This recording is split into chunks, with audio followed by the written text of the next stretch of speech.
पिछले कुछ दिनों में सोशल मीडिया बज़ बनी कॉकरोच जनता पार्टी ने अपने ऑन ग्राउंड प्रोटेस्ट का ऐलान कर दिया है, वो भी 6 जून को।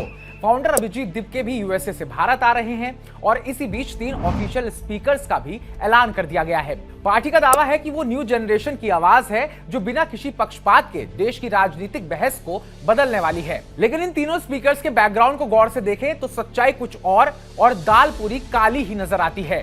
साथ ही सीजेपी जेन-ज़ी के साथ महज एक धोखा।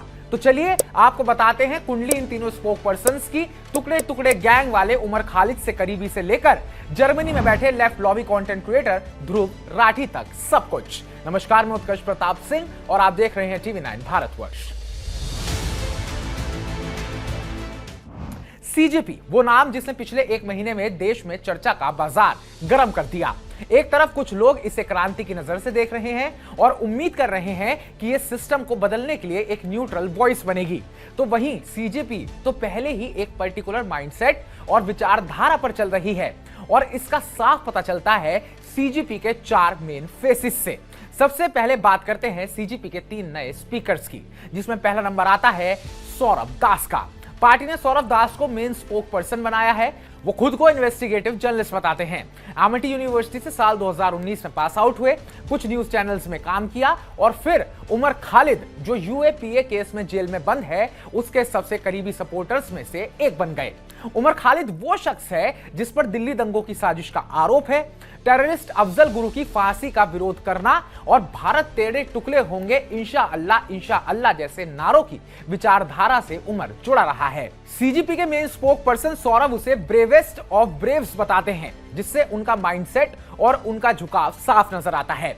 दूसरे नंबर पर नाम आता है स्पोक पर्सन विजेता दहिया का। ये अपने आप को पॉलिटिकल एनालिस्ट, राइटर और फिल्म मेकर बताते हैं। उन्होंने 2 किताबें भी लिखी हैं, पावर ऑफ यूनिवर्स और to hell with that job, और हरियाणवी फिल्में भी बनाई हैं। इनका सच, विजेता दहिया भारत के पर जर्मनी में रहने वाले कंटेंट क्रिएटर ध्रुव राठी के रिसर्चर के रूप में काम कर चुके हैं। ध्रुव राठी एक तरफा वामपंथी नजरिया रखने वाले लोकप्रिय यूट्यूबर हैं। इसके अलावा वो आम आदमी पार्टी के सोशल मीडिया मैनेजमेंट से भी जुड़े रहे हैं। एक न्यूट्रल पार्टी के लिए ये बैकग्राउंड काफी इंटरेस्टिंग है। तीसरा नंबर आता है स्पीकर आशुतोष रांका का। आशुतोष रांका को पार्टी ने तीसरे स्पोक्स पर्सन के रूप में पेश किया है। उन्हें राजनीतिक शोधकर्ता और IIT Kanpur plus McKinsey background वाला बताया जा रहा है।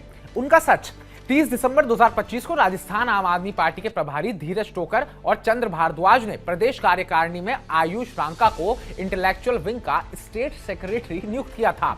वो आम आदमी पार्टी के मन से कई मुद्दों पर प्रेस कॉन्फ्रेंस भी कर चुके हैं, यानी वो आम आदमी पार्टी के आधिकारिक पदाधिकारी रह चुके हैं। पार्टी खुद को जेन-ज़ीज़ की न्यूट्रल आवाज बता रही है, जो इंटरनेट पर स्क्रॉल करने वाले युवाओं को आकर्षित कर रही है। लेकिन तीनों स्पीकर्स का बैकग्राउंड देखने के बाद तस्वीर एकदम साफ हो जाती है।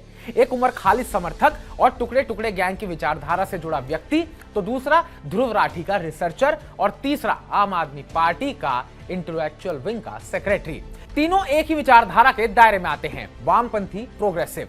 भले ही पार्टी का नाम कॉकरोच जनता पार्टी रखकर मजाकिया और एंटी एस्टेब्लिशमेंट इमेज दिखाने की कोशिश की गई हो, लेकिन स्पीकर्स के सिलेक्शन से साफ हो गया है कि ये न्यूट्रल नहीं है बल्कि एक तरफा है।